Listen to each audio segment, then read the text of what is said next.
नमस्कार मित्रगणों, NDI blog पे आपका स्वागत है। बागेश्वर धाम में लोग समस्याओं की अर्जी लगाते हैं। धीरेन्द्र शास्त्री भक्तों को आश्वासन देते हैं और भगवान बालाजी यानी बागेश्वर धाम से लोगों की समस्याएं दूर हो जाती हैं। आखिर इस तथाकथित चमत्कार की पूरी कहानी क्या है, आप बखूबी जानते होंगे। इन दिनों बागेश्वर धाम सरकार की चर्चा भारत ही नहीं बल्कि विदेशों में भी जोरों से है। बागेश्वर धाम में बालाजी महाराज का एक ऐसा चमत्कारिक मंदिर है जहां भक्त अपनी समस्याओं की अर्जी लगाते हैं, नारियल ले जाकर, और फिर सुनवाई होती है, बिल्कुल कोर्ट कचहरी की तरह। हालांकि सब कुछ दिखता नहीं है। बागेश्वर धाम के पीठासीधीश्वर पंडित धीरेन्द्र शास्त्री की चर्चा इन दिनों खूब सुनने को मिलती है। चाहे मध्य प्रदेश के पूर्व मुख्यमंत्री कमलनाथ की छिंदवाड़ा में मंदिर और 2 दिन की रामकथा हो, पुत्र समेत इनके चरणों में नतमस्तक होना हो, या फिर देश के अलग अलग पटना से लेकर मथुरा, काशी, दिल्ली तक दरबार हो, धीरेन्द्र शास्त्री यह दावा किए करते हैं कि भक्त अपनी जो अर्जी लगाते हैं, भगवान बागेश्वर धाम यानी बजरंगबली उनकी हर समस्या का निवारण कर देते हैं। पंडित धीरेन्द्र शास्त्री दिव्य दरबार लगाते हैं जहां भूत, भविष्य, वर्तमान और हर समस्याओं का समाधान। आपने इनके कथा वचनों में बखूबी सुना भी होगा।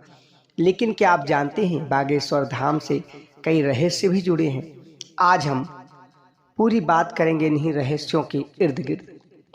बागेश्वर धाम की चर्चा इन दिनों भले ही तेजी से हो रही हो, लेकिन इसका निर्माण बहुत समय पहले हुआ था। बागेश्वर धाम में बालाजी महाराज का प्राचीन और चमत्कारिक मंदिर है।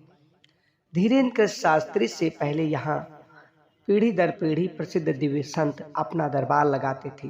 डिजिटल युग में धीरेन्द्र शास्त्री की इतनी ज़्यादा देश विदेश तक प्रसिद्धि पहुंची, उसके पीछे वेबसाइट और यूट्यूब ही है और साधना चैनल जिसमें संस्कार भी आता है। लेकिन शुरू में इसका प्रचार प्रसार इतनी तेजी से नहीं हुआ था जैसा आज के युग में है। इसीलिए कहा है कि बागेश्वर धाम प्रचार और विशेषताओं से भरा हुआ है। यहाँ भक्तों की मनोकामनाएं पूरी होती हैं और समस्याओं का समाधान होता है। लोगों की मान्यता है बालाजी महाराज और सन्यासी बाबा की कृपा से सब सिद्ध हो जाता है। बागेश्वर धाम में धीरेन्द्र शास्त्री से पहले इनके दादाजी भगवान दास गर्ग दरबार लगाते थे, पर्चियां निकालते थे। धीरेन्द्र शास्त्री ने दादाजी के शरण में अपना बचपन गुजारा और दादा के साथ ही धार्मिक गतिविधियों से जुड़ गए। साथ ही साथ भी दरबार लगाने लगे और जन कल्याण के लिए काम करने लगे, ऐसा आसपास के लोग बताते हैं। इस तरह धीरेन्द्र शास्त्री की प्रसिद्धि धीरे धीरे बढ़ी।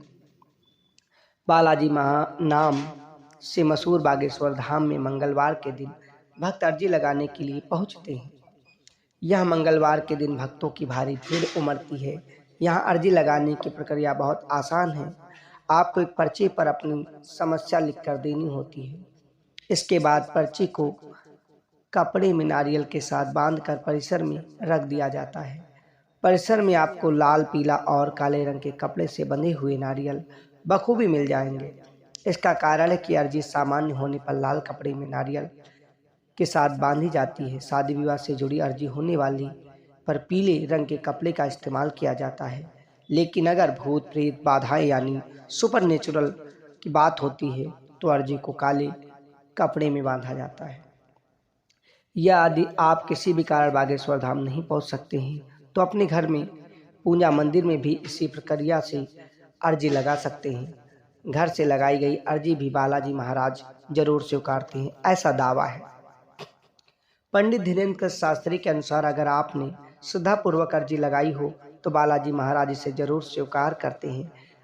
आपकी अर्जी स्वीकार हुई है या नहीं, इसका पता आपको सपने में चलता है। अर्जी स्वीकार हो जाने पर लगातार 2 दिन तक आपके घर के किसी सदस्य को सपने में बंदर दिखाई देंगे। अगर सपने में केवल एक ही दिन बंदर दिखे तो समझिए कि आपकी अर्जी पहुंच चुकी है लेकिन स्वीकार नहीं हुई है।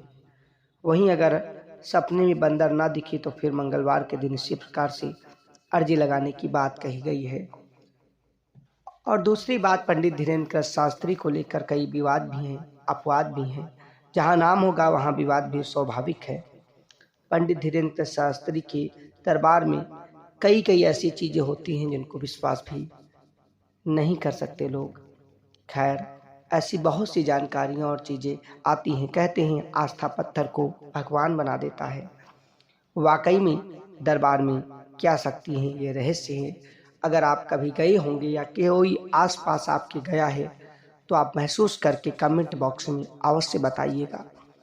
हालांकि पंडित धीरेन्द्र शास्त्री से कई विवाद, महिलाओं को लेकर खाली प्लॉट बताना, मैं बाबा नहीं ढाबा हूँ, हिंदू एक हो जाओ, और यहाँ तक कि बुलडोजर चलाने वाले विवाद से लेकर महाराष्ट्र के नागपुर में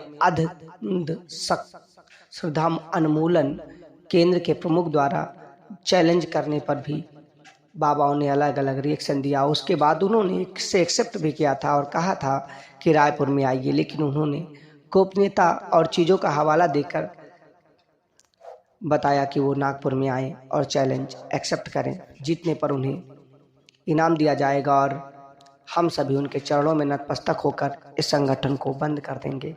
खैर, पंडित धीरेन्द्र शास्त्री से संबंधित जो भी जानकारी है उसे वेरीफाई करके कुछ दिन बाद बेशक आएंगे, लेकिन एक नया वीडियो जिसमें विवाद से लेकर पूरी कहानी होगी। जय हिंद, जय भारत माता की। अगर आप खबरों को देखते हैं तो आप विशाल की रिपोर्ट को लाइक शेयर सब्सक्राइब अवश्य करिएगा। इंडियाई ब्लॉग से अलग आपको हर प्रकार की जानकारी विशाल की रिपोर्ट पर मिलेगी। जय हिंद।